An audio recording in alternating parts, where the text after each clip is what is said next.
अपने YouTube channel Sanskrit आराधना से सभी मित्रों का स्वागत करती हूँ फ्रेंड्स। तो चलिए देखते हैं आज संस्कृत व्याकरण से संबंधित कारक प्रकरण से संबंधित बहुत ही महत्वपूर्ण प्रश्नों की श्रृंखला को। तो आप सभी मित्र जरूर देखिए और अगर चैनल अच्छा लगे तो चैनल को सब्सक्राइब जरूर कीजिए, वीडियो को लाइक करिए मित्रों और मित्र तक शेयर करिए, जो कि अधिक से अधिक मित्रों इस वीडियो को निःशुल्क क्लास है सभी मित्र भाग ले सकें और लाभ ले सकें सारे प्रश्न का, जो कि हमारे मित्र ना जान पाए हैं। तो सभी मित्र को जरूर शेयर करिएगा और चैनल को सब्सक्राइब जरूर कीजिएगा, जो कि कारक प्रकरण संस्कृत व्याकरण से संबंधित सारे प्रश्न हर एग्जाम में पूछे जाते हैं। छोटे से लेवल से लेकर बड़े लेवल तक के सारे एग्ज़ाम में प्रश्न आते हैं। तो 1 नंबर या 2 नंबर 3 नंबर के कारक के तो ज़रूर ही पूछे जाते हैं। कारक का प्रश्न ऐसा है कहाँ नहीं पूछा जाता है, तो सभी मित्र ज़रूर देखिएगा। और अब चलिए इसके पहले भी मैंने बहुत सारे कारक प्रश्नोत्तरी अपलोड किए हैं अपने चैनल पर, तो आप सभी मित्र प्लेलिस्ट में जाएंगे संस्कृत का व्याकरण और या कारक है तो सभी मित्र को ज़रूर मिल जाएगी। अब शुरू करते हैं। पहला प्रश्न है कारक का, कारक कहा जाता है तो कारक किसे कहा जाता है? क्रियां निवर्तयति करोति इति कारकम, क्रियाजनकत्वम कारकत्वम, क्रियान्वयत्वम कारकत्वम, उपर्युक्त सभी। तो कारक कहा जाता है तो कारक हो जाएगा डी ऑप्शन सही होगा। उपर्युक्त सभी को कहा जाता है कारक। क्रियां निवर्तयति करोति कारकम को भी कहा जाता है। क्रियाजनकत्वम कारकत्वम को भी कारक कहा जाता है। क्रियान्वयित्वम कारकत्वम को भी कारक कहा जाता है। उपर्युक्त सभी सही हो जाएगा। आगे नेक्स्ट देखते हैं। नेक्स्ट क्वेश्चन देखते हैं। प्रातिपदिकार्थ मात्र का उदाहरण नहीं है तो प्रातिपदिकार्थ मात्र का कौन सा उदाहरण नहीं है पूछा है? तो उच्चैः निश्चैः कृष्णा श्री ज्ञानम फलम। तो कौन सा उत्तर सही हो जाएगा? तो ऑप्शन हो जाएगा डी तटः तटम हो जाएगा। प्रातिपदिकार्थ मात्र का उदाहरण नहीं होगा। आगे देखते हैं नेक्स्ट क्वेश्चन को। नियत लिंगक प्रातिपदिकार्थ के उदाहरण है तो नियत लिंगक प्रातिपदिकार्थ के उदाहरण कौन से हैं? श्री कृष्णा ज्ञानम उपर्युक्त सभी। तो 3 में हो जाएगा डी ऑप्शन सही होगा। उपर्युक्त सभी हो जाएगा, श्री भी हो जाएगा, कृष्णा हो जाएगा, ज्ञानम हो जाएगा, तो उपर्युक्त सभी हो जाएगा। नेक्स्ट क्वेश्चन है। अलिंग प्रातिपदिकार्थ मात्र का उदाहरण है तो अलिंग प्रातिपदिकार्थ मात्र का कौन सा उदाहरण हो जाएगा? ऊंचैः नीचैः दोनों, इनमें से कोई नहीं। तो 4वें ऑप्शन हो जाएगा ऊ, दोनों हो जाएगा, ऊ ऑप्शन सही होगा। नेक्स्ट है। लिंग मात्राधिक का उदाहरण नहीं है तो लिंग मात्राधिक का उदाहरण नहीं है पूछा है तो 5 में कौन सा ऑप्शन सही हो जाएगा? तो उसमें होगा तटः तालः तटी तटम। तो कौन सा ऑप्शन सही होगा 5 में? तो ऑप्शन हो जाएगा ई, तालः हो जाएगा। आगे नेक्स्ट क्वेश्चन है। परिमाण मात्र का उदाहरण नहीं है तो परिमाण मात्र का उदाहरण है, क्षमता मित्रों उदाहरण है तो परिमाण मात्र का उदाहरण कौन सा है? उत्तर हो जाएगा आ, द्रोणो व्रीहि हो जाएगा। नेक्स्ट क्वेश्चन है। वचन मात्र का उदाहरण नहीं है तो वचन मात्र का उदाहरण कौन सा नहीं है? एकलव्य है, एकः द्वौ बहुवा। तो 7वें ऑप्शन हो जाएगा ए, एकलव्य हो जाएगा। वचन मात्र का उदाहरण नहीं होगा। नेक्स्ट क्वेश्चन है। हे राजन, हे राजन सार्वभौमो भव, यहाँ राजन पद में किस सूत्र से प्रथमा विभक्ति हुई है? तो हे राजन सार्वभौमो भव, यहाँ राजन पद में किस सूत्र से प्रथमा विभक्ति हुई है? तो ऑप्शन में हो जाएगा ऊ, संबोधने चा हो जाएगा, ऊ उत्तर सही होगा। आगे नेक्स्ट क्वेश्चन देखते हैं। इत्याहु, इत्याहु कारकाणी सट के अंतर्गत परिगणित नहीं है तो इत्याहु कारकाणी सट के अंतर्गत क्या परिगणित नहीं है? संबोधन संबंध दोनों, इनमें से कोई नहीं। तो 9वें ऑप्शन हो जाएगा ऊ, दोनों हो जाएगा, संबोधन भी होगा और संबंध भी होगा। नेक्स्ट क्वेश्चन है। प्रातिपदिकार्थ मात्र का उदाहरण कहा जाता है तो प्रातिपदिकार्थ मात्र का उदाहरण किसे कहा जाता है? अलिंग और नियत लिंग, लिंग मात्राधिक, वचन मात्र, उपर्युक्त सभी। तो क्या ऑप्शन हो जाएगा? ए उत्तर होगा। अलिंग और नियत लिंग को प्रातिपदिकार्थ मात्र का उदाहरण कहा जाता है। नेक्स्ट क्वेश्चन है। नियतोपस्थिति का प्रातिपदिकार्थ यह कथन किसका है? तो नियतोपस्थिति का प्रातिपदिकार्थ यह कथन किसका हो जाएगा पूछा है? तो ऑप्शन 11 में उत्तर क्या होगा? ऊ हो जाएगा, भट्टोजी दीक्षित का हो जाएगा। आगे नेक्स्ट क्वेश्चन है। प्रातिपदिकार्थ लिंग परिमाण वचन मात्रे प्रथमा, इस सूत्र में कितने पद पूछे हैं? तो पद कितने हो जाएंगे? प्रातिपदिकार्थ लिंग परिमाण वचन मात्रे प्रथमा, तो इस पद सूत्र में कितने पद हैं? षटपदम, पंचपदम, त्रिपदम, द्विपदम। तो 12 में ऑप्शन हो जाएगा आपका डी, दो पद हो जाएंगे, डी ऑप्शन सही होगा। नेक्स्ट क्वेश्चन है प्रथमा विभक्ति विधायक सूत्र है, तो प्रथमा विभक्ति विधायक सूत्र कौन सा हो जाएगा? प्रातिपदिकार्थ, लिंग परिमाण, वचन मात्रे प्रथमा, संबोधने चा, उपर्युक्त दोनों, केवल असही है। तो 13 में ऑप्शन हो जाएगा उपर्युक्त दोनों हो जाएगा, हो जाएगा ऑप्शन सही होगा। प्रातिपदिकार्थ, लिंग परिमाण, वचन मात्रे प्रथमा सही हो जाएगा और संबोधने चा, ये दोनों सही होगा। नेक्स्ट क्वेश्चन है कर्तूरी इप्सिप तमम कर्म, तो कर्तूरी इप्सिप तमम कर्म यहाँ कर्तुः पद में विभक्ति है, तो कर्तुः पद में कौन सी विभक्ति हो जाएगी? ये ऑप्शन सही होगा, षष्ठी विभक्ति होगी। नेक्स्ट क्वेश्चन है विभक्ति दुविधा, विभक्ति दुविधा में इसके अंतर्गत परिगणित है, तो कौन से परिगणित है? कारक विभक्ति, उपपद विभक्ति, उपर्युक्त दोनों।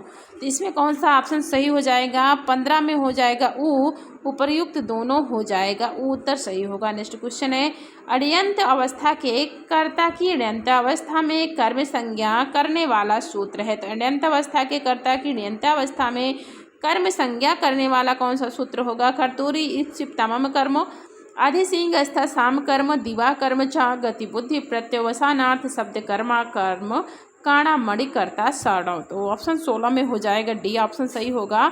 अण्यंत अवस्था के कर्ता की अण्यंत अवस्था में कर्म संज्ञा करने वाला सूत्र होगा गति बुद्धि प्रत्यवसानार्थ शब्द कर्मा कर्म काणा मणि कर्ता सड़व। ऑप्शन देखते हैं आगे नेक्स्ट क्वेश्चन को। नी और वह धातुओं की अण्यंत कर्ता की अण्यंतावस्था में कर्म संज्ञा का निषेध करने वाला वार्तिक है, तो नी और वह धातुओं की अण्यंत कर्ता की अण्यंतावस्था में कर्म संज्ञा का निषेध करने वाला वार्तिक हो जाएगा। तो आदि खार्दोर्ण न्यू हॉर्न भक्षेर हिंसार्थाशना दृशेष्टा, तो कौन सा ऑप्शन सही होगा? 17 में ई उत्तर सही होगा, न्यू हॉर्न हो जाएगा। नेक्स्ट क्वेश्चन होगा आधार की कर्म संज्ञा करने वाला सूत्र है, तो आधार की कर्म संज्ञा करने वाला सूत्र कौन सा होगा? आधिसिंह स्था साम कर्म, अभिनिवेश चा, उपबंध्या वंग वसह, उपर्युक्त सभी, तो कौन सा ऑप्शन सही हो जाएगा? डी उत्तर होगा, डी ऑप्शन होगा, उपर्युक्त सभी हो जाएगा। आधार की कर्म संज्ञा करने वाला सूत्र कौन सा है? तो आधिसिंह स्था साम कर्म होगा, अभिनिवेश चा हो जाएगा, उपमाध्यांग वसह हो जाएगा, उपर्युक्त सभी उत्तर सही होगा। नेक्स्ट क्वेश्चन है किस उपसर्ग के योग में सींग स्था और आस धातु के आधार की कर्म संज्ञा हो जाती है? तो किस उपसर्ग के योग में सींग स्था और आस धातु के आधार की कर्म संज्ञा हो जाती है?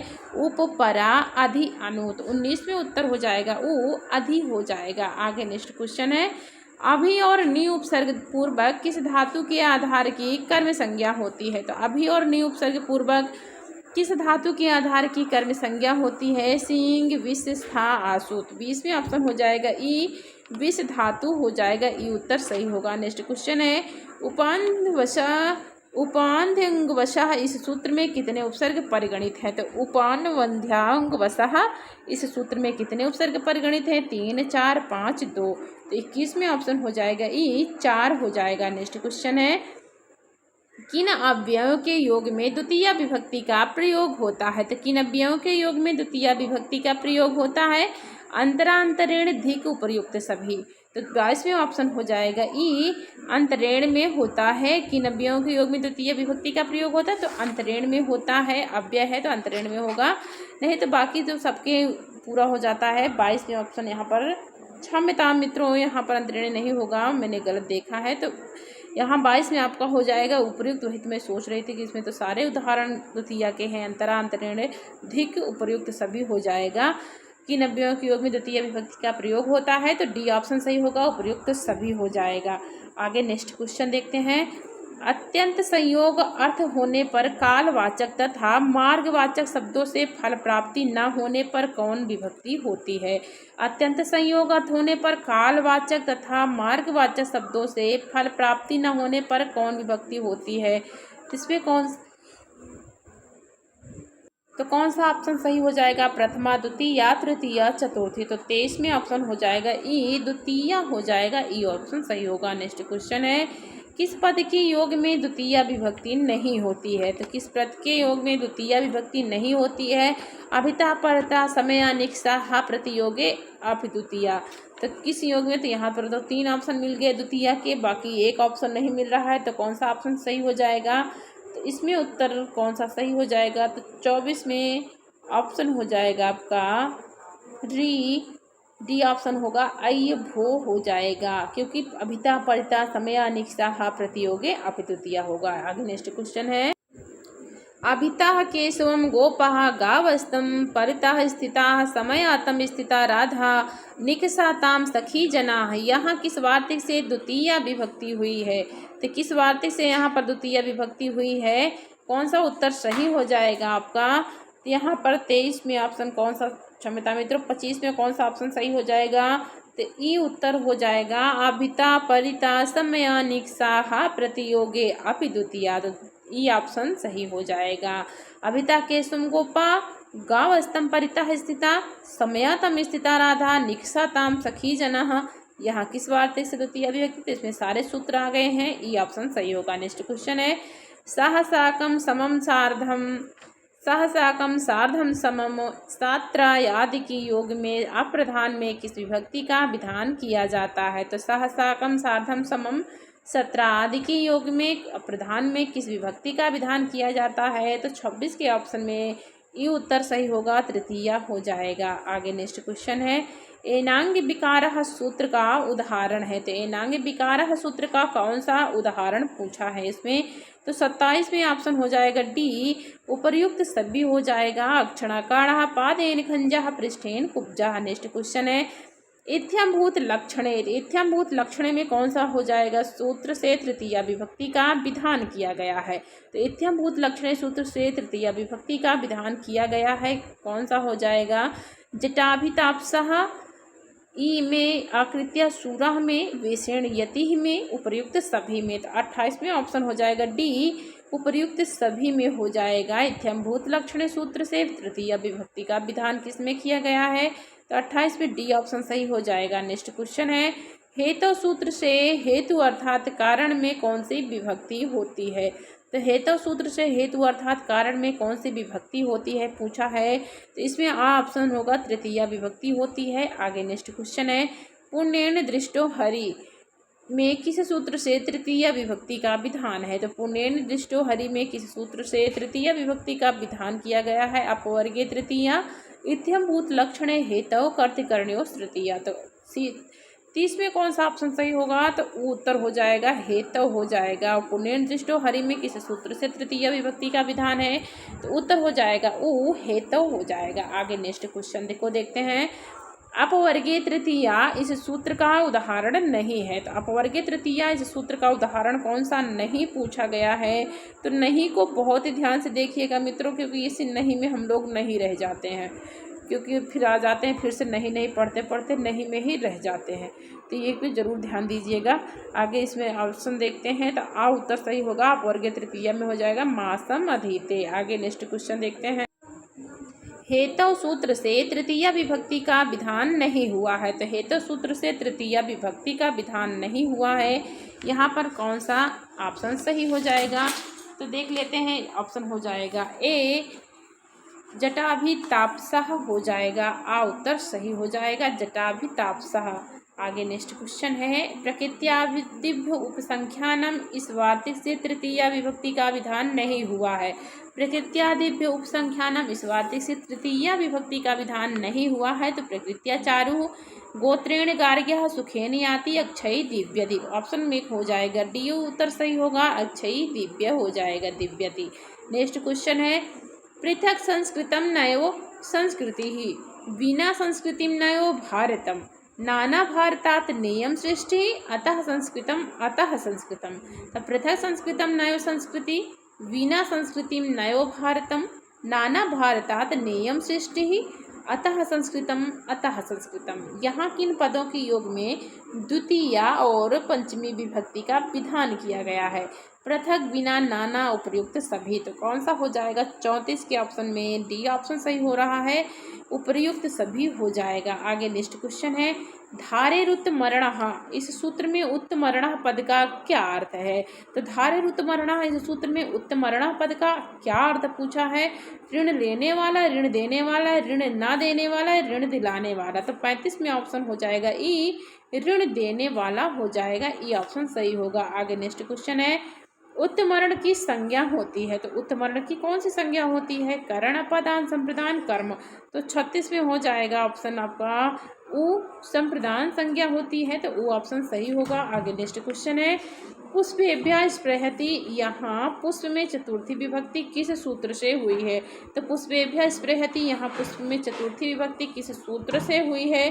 तो ई ऑप्शन सही होगा, स्पृहरि इप्सिता सूत्र से हुई है। नेक्स्ट क्वेश्चन है, क्रुद्ध, द्रुह, ईर्ष्या, असूया या इनके समानार्थक धातुओं के प्रयोग में जिसके प्रति कोप किया जाए उसकी क्या संज्ञा होगी? तो क्रुद्ध, द्रुह, ईर्ष्या, असूया या इसके समानार्थक धातुओं के प्रयोग में जिसके प्रति कोप किया जाए उसकी कौन सी संज्ञा होगी? तो जाहिर सी बात है, चतुर्थी विभक्ति का है तो संप्रदान ही हो जाएगा। तो 38 में आ ऑप्शन सही होगा, संप्रदान हो जाएगा। नेक्स्ट क्वेश्चन है, तादार्थे चतुर्थी वाच्या इस वार्तिक से किस में चतुर्थी का विधान हुआ है? तो तादार्थे चतुर्थी वाच्या इस वार्तिक से किस में चतुर्थी का विधान हुआ है? तो 3-9 में, क्षमता मित्रों 39 में ऑप्शन कौन सा हो जाएगा?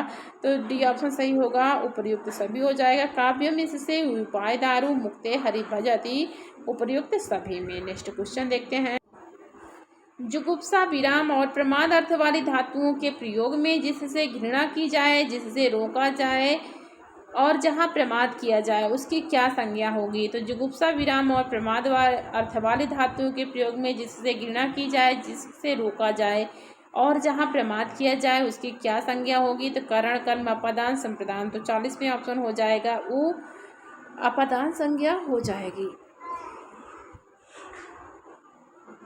नेक्स्ट क्वेश्चन है, जुगुप्सा, विराम, प्रमादार्था नप उपसंख्यानम इस वार्तिक का उदाहरण है। तो जुगुप्सा, विराम, प्रमादार्था नाम उपसंख्यानम इस वार्तिक का उदाहरण हो जाएगा। तो कौन सा उत्तर सही होगा? पापात जुगुप से पापात विरमति धर्मात प्रमाद्यति। उत्तर होगा डी, उपर्युक्त सभी हो जाएगा। आगे नेक्स्ट क्वेश्चन है, डरना और रक्षा करना अर्थ वाली धातुओं के प्रयोग में जिससे डरा जाए या जिससे रक्षा करनी हो उसकी क्या संज्ञा होती है? तो डरना और रक्षा करना अर्थ वाली धातुओं के प्रयोग में जिससे डरा जाए और जिससे रक्षा करनी हो तो उसकी कौन सी संज्ञा होगी? अपादान संज्ञा, संप्रदान संज्ञा, करण संज्ञा, कर्म संज्ञा। तो 42 में ऑप्शन आपका हो जाएगा आ, उत्तर होगा अपादान संज्ञा हो जाएगी। ए ऑप्शन सही होगा। नेक्स्ट क्वेश्चन है, अपादान संज्ञा किस सूत्र से होगी? भृत्रार्थानाम हेतु, जनिक अर्तु, प्रकृति, भुआ, प्रभुआ, उपर्युक्त सभी। तो 43 में ऑप्शन डी हो जाएगा, उपर्युक्त सभी हो जाएगा। अपादान संज्ञा सभी सूत्रों से होगी, भीतरार्थानाम हेतु, जनिक अर्तु, प्रकृति, भुआ, प्रभुआ। नेक्स्ट क्वेश्चन है, भीतरार्थानाम भय हेतु इस अपादान संज्ञक सूत्र का उदाहरण है। तो भीतरार्थानाम भय हेतु इस अपादान संज्ञक सूत्र का उदाहरण हो जाएगा चौरात विभेति, चौरात त्रयते, उपर्युक्त दोनों इनमें से कोई नहीं। तो 44 में ऑप्शन क्या हो जाएगा? उत्तर सही हो जाएगा, उपर्युक्त दोनों हो जाएगा। चौरात विभेति, चौरात त्रायते। नेक्स्ट क्वेश्चन है, वारार्था नाम इप्सिता इस सूत्र से रोकना अर्थ वाली धातुओं के प्रयोग में इप्सित अर्थात जिससे रोकना अभीष्ट है उसकी क्या संज्ञा होगी? तो वारार्था नाम इप्सिता इस सूत्र से रोकना अर्थ वाली धातुओं के प्रयोग में इप्सित अर्थात जिससे रोकना अभीष्ट है उसकी क्या संज्ञा होगी? तो 45 में ऑप्शन हो जाएगा ए, उत्तर सही होगा, अपादान संज्ञा हो जाएगी। ए ऑप्शन सही होगा। नेक्स्ट क्वेश्चन है, ययोभ्य गाम वार्यति, ययोभ्यो गाम वार्यति, यहाँ यव शब्द की अपादान संज्ञा किस सूत्र से हुई है? तो यव शब्द की अपादान संज्ञा किस सूत्र से हुई है? तो 46 में ऑप्शन हो जाएगा डी, वारार्था नाम इप्सिता हो जाएगा। डी ऑप्शन सही होगा। नेक्स्ट क्षमता में नेक्स्ट क्वेश्चन है, मातुर निलीयते कृष्णा, यहाँ मातु में किस विभक्ति का प्रयोग है? मातुर निलीयते कृष्णा, यहाँ मातु में किस विभक्ति का प्रयोग है? तो ऑप्शन हो जाएगा वो पंचमी विभक्ति का प्रयोग हो गया है, वो ऑप्शन सही है। तो मित्रों मैं यहाँ 47 प्रश्नों की प्रश्नोत्तरी करा रही हूँ। इसके आगे कारक प्रकरण से बहुत सारे प्रश्नोत्तरी अभी तक मैंने कराई ही नहीं है। बहुत अच्छे अच्छे प्रश्न हैं मित्रों, बहुत ही कठिन भी है और कुछ सरल भी है। तो कठिन ज़्यादा अब हैं और सरल बहुत कम है। तो क्योंकि बुक में है तो मिक्स प्रश्नोत्तरी है, खुद से बना के कराऊँ तो मैं आपको जो कि पढ़े हुए प्रश्न है उसको छोड़कर बाकी जो ना पढ़े हुए प्रश्न उसको कराऊँ तो मुझे थोड़ा सा टाइम नहीं मिलता, लेकिन बुक से कराती हूँ। मुझे अच्छे प्रश्न लगते हैं तो आप सभी ज़रूर देखिएगा। और बाकी बहुत सारे प्रश्न हैं कारक से, तो मैं सारे प्रश्न डे बाय डे कराती रहूँगी, एक एक वीडियो 2-2 वीडियो के अंतर्गत। तो सभी मित्र ज़रूर देखिएगा और चैनल को सब्सक्राइब नहीं किए हैं तो आप सभी मित्र ज़रूर कर लीजिए। आपका दिन शुभ और मंगलमय हो मित्रों, इसी कामना के साथ नमः संस्कृताय।